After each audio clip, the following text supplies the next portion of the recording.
शाम का टाइम है और मैं अभी छत से कपड़े लेके आई हूँ और इन्हें फोल्ड कर रही हूँ। और आज मेरे इस हाथ में दर्द भी है।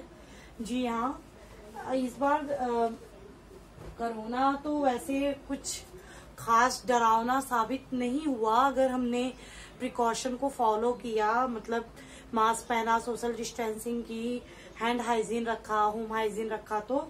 बट दहशत इतनी ज्यादा थी ना, इतनी ज्यादा थी कि मेरे साथ क्या हुआ मुझे आज सोच के भी हंसी आती है। बट मैं वाकया आपके साथ जरूर शेयर करूंगी वो, क्योंकि आज मेरे हाथ में बहुत ज्यादा पेन है और मुझे रिमेम्बर हो गया वो बातें। तो आपको पता है जब लॉकडाउन शुरू हुआ ना, मेरे हस्बैंड को जैसे वैसे तो किसी चीज से उन्हें डर नहीं लगती, बट उन्हें बीमारियों से बहुत डर लगता है। जी हाँ, वो जैसे मेरा बेटा बीमार हो जाता है ना, तभी वो बहुत ज्यादा परेशान हो जाते हैं। और कोरोना को लेके कुछ इसलिए भी दहशत हो गई क्योंकि हमारे जितने भी जानने वाले थे वो लोग गांव चले गए और मेरा छोटा बच्चा था, तो उनको ऐसा फील होता था कि अगर कुछ प्रॉब्लम आएगी मुझे या उन्हें तो फिर बच्चे को कौन देखेगा, क्योंकि आपको पता ही एक से दूसरे को भी हो जाता था। तो इस वजह से तो हम जो है मई में बाई रोड घर जा रहे थे और हम आगरा तक पहुंचे थे और हम यहाँ से निकले हुए थे करीब 8 बजे के आसपास। और हम आगरा हाईवे पे पहुंचे, यमुना एक्सप्रेसवे पे पहुंचे। जो लोग जानते होंगे उन्हें पता ही होगा। और बस ईश्वर की कृपा है कि मतलब हम सही सलामत वापस अपने घर आ गए। और वहां पे मतलब हम वन वे था, उस साइड मतलब साइड से गाड़ी आने का कोई मतलब नहीं था, बट पता नहीं कैसे उस साइड से गाड़ी आ गई और हमारी गाड़ी को टक्कर मार दी और गाड़ी टर्न हो गई साइड में। बट यही अच्छा था कि पीछे से कोई गाड़ी नहीं आई और मतलब मेरे हस्बैंड और ड्राइवर तो बेहोश हो चुके थे, बट मैं और मेरा बेटा जो है वो हम होश में थे। तो चलिए अभी आराम से बताती हूँ बैठ के। तो हम लोग होश में थे तो फिर मैंने जो है एक सेकंड, मैंने जो अपने हस्बैंड को जगाया और अपने मतलब बेटे को बोला कि आप अच्छे से, मतलब आपको कोई दिक्कत तो नहीं है, आप ठीक तो हो? तो उन्होंने बोला नहीं मम्मा मैं ठीक हूँ। तो मुझे थोड़ा सा रिलैक्स हुआ क्योंकि मुझे उसी का ज्यादा लग रहा था कि कहीं उसे ज्यादा चोट ना आ गई हो। और जब हमारा एक्सीडेंट हुआ ना, उस वक्त हमें बिल्कुल भी रियलाइज नहीं हुआ कि हमें इतनी चोट आई होगी। उस समय तो ऐसा फील हो रहा था कि मतलब बच गए हम लोगों को कोई दिक्कत नहीं हुई है ज्यादा कुछ। बट बाद में रियलाइज हुआ कि नहीं, बहुत ज्यादा चोट आ गई है। तो बहुत ज्यादा का मतलब ऐसा नहीं है कि कुछ फ्रैक्चर हुआ था या कुछ बहुत ज्यादा ब्लड लॉस हुआ था, ऐसा कुछ नहीं था। बट हाँ, फिर भी चोट अंदर की आई थी, जिसे हम लोग आम भाषा में धूस की चोट बोलते हैं। मैं ऐसा इसलिए बता रही हूँ क्योंकि जो लोग गांव के तरफ के होंगे तो समझ जाएंगे, सिटी में भी वहीं से लोग बिलोंग करते हैं तो डेफिनेटली समझेंगे। फिर उसके बाद उन लोगों को भी बिना किसी परेशानी के होश आ गया। फिर वो लोग, विंडो का कांच टूट गया था तो विंडो से वो लोग निकले। और उसके बाद फिर मैंने अपने बेटे को उनको पकड़ाया तो वो मतलब मेरे बेटे को भी जो है निकाले। फिर जब सब निकल गए तो मुझे ऐसे लगा कि मैं बेहोश हो जाऊंगी, मैं निकल ही नहीं पाऊंगी। फिर बहुत मुश्किल से मैं थोड़ा सा हिम्मत करके निकली। फिर मेरे हस्बैंड ने मुझे सपोर्ट किया तो मैं निकल पाई। फिर वहाँ पे बहुत सारे जो है पुलिस आ गई और बहुत सारी पब्लिक आ गई। उन्होंने मुझे, हम लोगों को बहुत मतलब सपोर्ट किया और बहुत मतलब मेंटली फिजिकली दोनों। फिर पुलिस वालों ने हम लोगों के लिए गाड़ी की, वो गाड़ी तो बिल्कुल खराब हो गई थी, आने लायक ही नहीं थी। और आप भी सोच रहे होंगे कि मैं अपने दूसरे वीडियो में ये बता रही हूँ। जी हाँ, ये मेरे चैनल का दूसरा वीडियो है। एक्चुअली आज मेरे हाथ में इसलिए दर्द ज्यादा हो रही है ना क्योंकि ठंडक आ गई है थोड़ा सा, और मुझे लग रहा है कि ठंडक में मुझे गर्म पट्टी लपेट के रखनी पड़ेगी, नहीं तो दिक्कत करेगा। हल्का हल्का स्वेलिंग भी है यहाँ पे, आप देख सकते हैं। इसके अपेक्षा पता नहीं आपको कैमरे में लग रहा होगा, नहीं हल्का है यहाँ पे, आप देख सकते हो। तो इस वजह से मैंने सोचा शेयर करूं क्योंकि मेरे लिए बहुत बड़ी ट्रेजेडी थी ये। और मतलब बेटे और हस्बैंड को सही सलामत देखना और मतलब सही सलामत घर आके एक रिलैक्स फील करना, वो बहुत बड़ी बात थी मेरे लिए, तो मैं आपके साथ शेयर कर रही हूँ। तो फिर वहां से क्या हुआ ना कि फिर उन्होंने हमको पुलिस स्टेशन ले गए। फिर वहां पे उन्होंने अगेन गाड़ी की हम लोगों के लिए। फिर वहां से हम नोएडा आए, दिल्ली एनसीआर अपने घर। और मेरी जो पड़ोसन है वो बहुत ही अच्छी है, मैं कभी मिलवाऊंगी आपको। उन्होंने मुझे बहुत हेल्प की, मुझे आके उन्होंने दूध वगैरह गर्म करके दिया और जो भी चीजें खाने पीने की थी उन्होंने अरेंज करी। फिर इसके बाद हम डॉक्टर के यहाँ गए, मेरे हाथों पे प्लास्टर लग गया 21 दिन का। वो सारी चीजें मैं इसलिए एक तो उस समय इतना मेंटली डिस्टरबेंस चल रही थी सबका कि वीडियो या ब्लॉग शूट करना पॉसिबल नहीं था, बिकॉज मेरे हस्बैंड बहुत डर गए थे। और हमने हिम्मत करके, क्योंकि ना हम घर इसलिए नहीं जाना चाह रहे थे, ट्रेन वगैरह बंद थी, मेरे बेटे को बाई रोड जाने में रिस्क था क्योंकि उसको कार वगैरह में वॉमिटिंग की प्रॉब्लम है, तो इसलिए हम नहीं जाना चाहते थे। बट जब बहुत हिम्मत करके हम निकले भी तो एक्सप्रेसवे तक पहुंचते पहुंचते मतलब ऐसा कुछ हो गया। तो आप समझ सकते हैं कि जब अपने तरफ का कोई ना हो और सिचुएशन बाहर का आलम ऐसा हो कि कोई डॉक्टर जल्दी तैयार ना हो देखने के लिए, तो फिर कैसा फील होता होगा।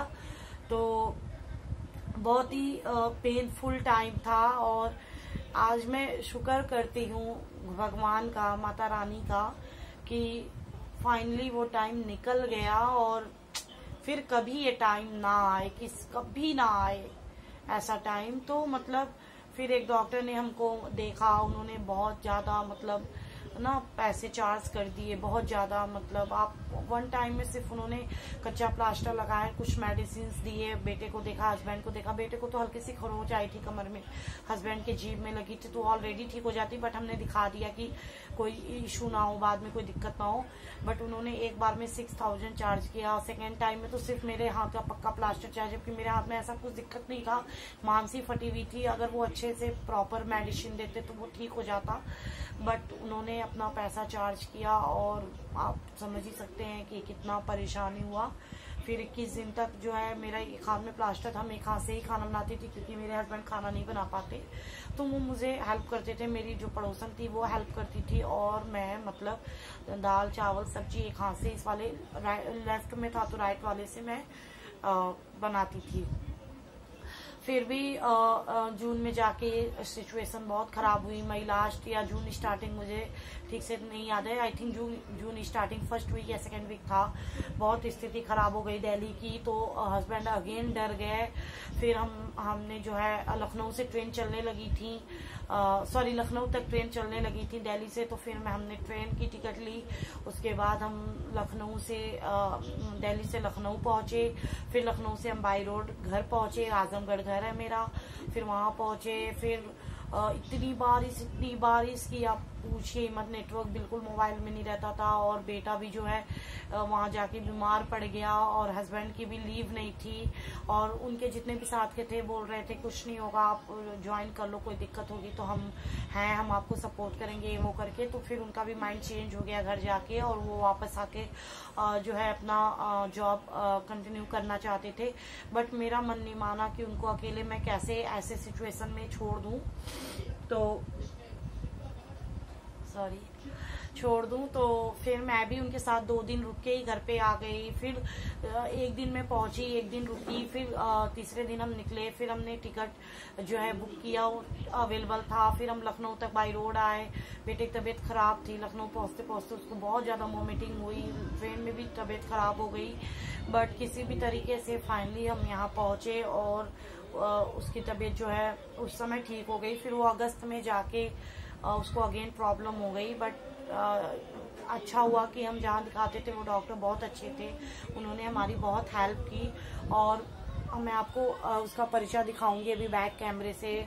उसका कोरोना का टेस्ट भी लिख दिया उन्होंने, बट उन्होंने नहीं लिखा था।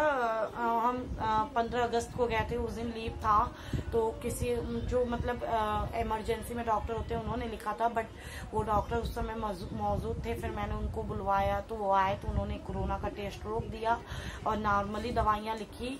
फिर बोले अगर इससे उनको आराम नहीं होता बच्चे को तो फिर उसके बाद कोरोना का टेस्ट कराएंगे। तो फाइनली आराम आ गया तो नहीं कराना पड़ा। तो इस तरीके से करके बहुत ज़्यादा प्रॉब्लम आ गई मतलब कोरोना और लॉकडाउन में मुझे।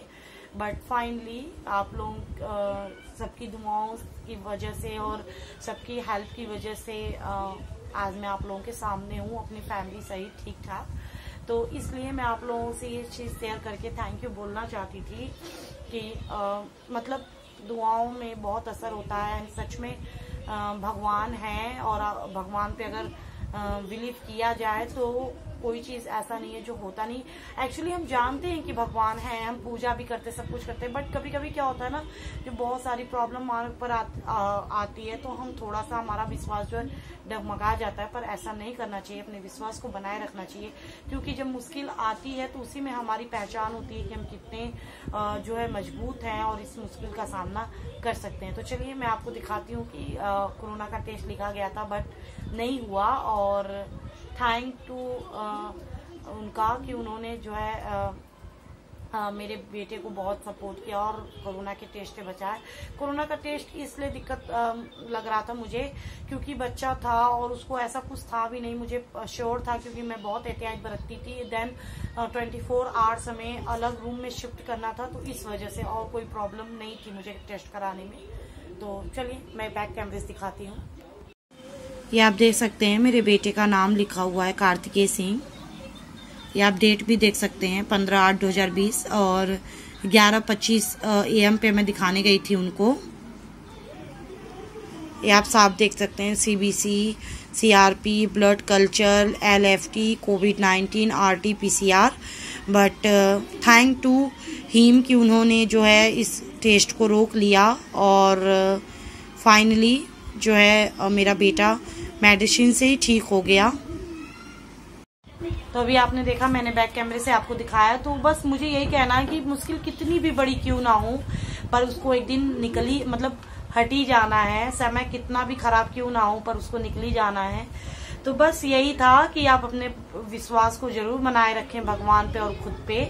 अगर आप खुद को मेंटली मजबूत रखेंगे, हैप्पी रखेंगे, तो कितनी भी बड़ी प्रॉब्लम हो वो निकली जाएगी।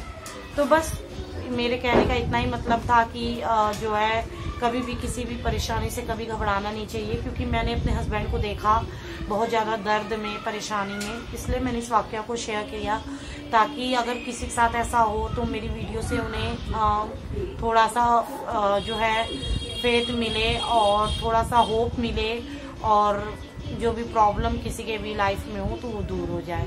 तो चलिए आज की इस वीडियो को मैं यहीं एंड करती हूँ और फिर मिलती हूँ एक नए वीडियो में। तब तक के लिए बाय बाय। खुश रहिए, स्वस्थ रहिए, मस्त रहिए और परेशानियों से कभी मत डरिए।